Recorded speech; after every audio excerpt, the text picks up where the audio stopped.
Hi, I'm Nora Hoffman, and I decided to do my video on behavior modifications and how it can be effective with children with learning disabilities and special needs. I will discuss different ways it can be used in the classroom, as well as behavior modifications that we use in my school. I work at a school for children with special needs, grades 7th through 11th grade, and working here has really helped me learn how to handle children with ADHD and certain behaviors, as well as what works best for them depending on their disability. I have children that have autism all throughout the spectrum, seizure disorders, as well as ADHD. So my first point is to talk about what is behavior modification. Behavior modification involves proactive interventions for dealing with inappropriate or undesirable behavior. For example, children with ADHD have trouble staying focused and also may act out in class, need to learn how to monitor their own behavior with the help of the teacher. Self-monitoring is helpful to both teachers and to students with ADHD because it does not take much teacher time to implement, and it also helps the students stay focused on controlling their own behavior. Also, graphic organizers such as this are helpful in recording their behavior.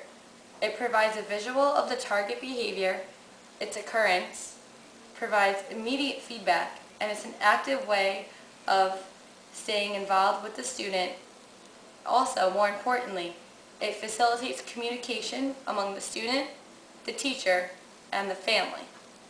My first example that I will show you is called the Rubber Band Challenge. I found this through one of my other classes I'm taking through Touro. And how this works is that a child will have this on their desk or with them at all times, and they will put the time that they're with that certain teacher or class that they're earning points for. And the teacher that is with them will put a certain amount of rubber bands on one wrist. So I'll put 4 rubber bands for, say, 45 minutes. And as I'm teaching, if I see that that child is misbehaving and showing that behavior that we're trying to fix, I simply take a rubber band from the original wrist and switch it to my other wrist. Without even telling the child what they did wrong or interrupting the lesson, they could see that they acted out and I had to put the rubber band on my other wrist. Throughout the whole class, if I put 2 rubber bands and say 2 stay because they continued to behave and worked on their behavior, they will only get credit for the rubber bands that I put on the other wrist. So say these rubber bands are 2 points each, they will get 4 points for that period. And they record it right in this box. And after every class they do it, and at the end they will receive a prize that you discuss with them or that you feel that they deserve, that's appropriate for the behavior. Pepper. Pepper, go. Okay, sorry. So, now I am on to the end of the rubber band intervention. And the important part of this intervention is that to reduce the number of rubber bands that you use on your wrist in order to challenge the student as they progress in monitoring their own behavior. So as you get down to fewer rubber bands, that's a good sign. That means that the behavior modification is working. Next is how to implement a behavior modification and management into the classroom. So most of them include a point system for appropriate behavior and task completion, wherein good behavior is charted and students can earn rewards. Other examples include praise and approval and modeling, positive programming, and tokens. However, children with ADHD may lose interest in specific rewards, so it's important to switch your rewards up. For example, my kids love trains and cars and have a certain thing that they love to learn about, so we try to include those in their prizes. But here are the steps to implement it into your classroom.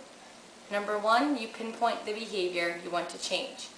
Does the child yell when he's not supposed to? Do they call out a turn? Do they not listen to directions? Number 2, you gather information about the behavior, when it occurs, what events precede the behavior, and does it happen when the child is alone or with a specific group of children. There could be many factors in their behavior and why they're acting out. Number 3, analyze and set goals. It's important to work with other teachers, such as speech therapists, their counselor, principal, and other teachers that work with your child in order to set the correct plan for that child that'll work with them and help them fix their behavior. The last step is to implement and evaluate the plan and see how effective it is. After some time has passed, if you feel it's not effective, there may be something you have to change, or maybe you want to keep it the same, depending on how it is working for that child. The last is what my school uses, which is this chart right behind me. This is the chart that we have in our classroom every day, and the kids, it's a visual aid for them to see their points and what they're gaining throughout the class. They can earn up to 18 points, and more can be earned if they behave exceptionally.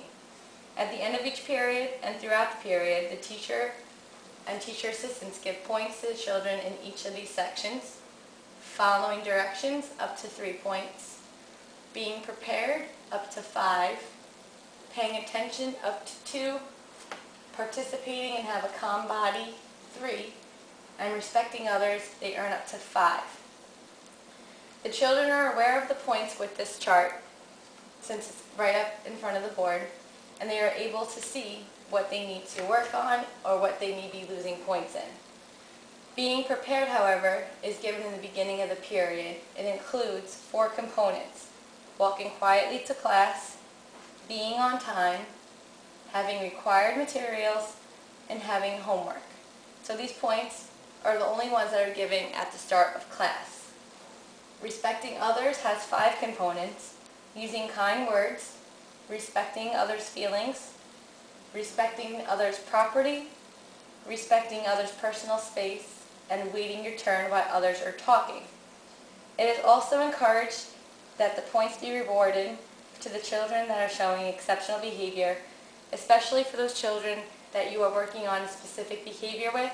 If they go out of their way and really show their improvement in that certain behavior. For example, if Joe calls out a lot and throughout that whole period he raised his hand and waited for you to call on him, he should get extra points.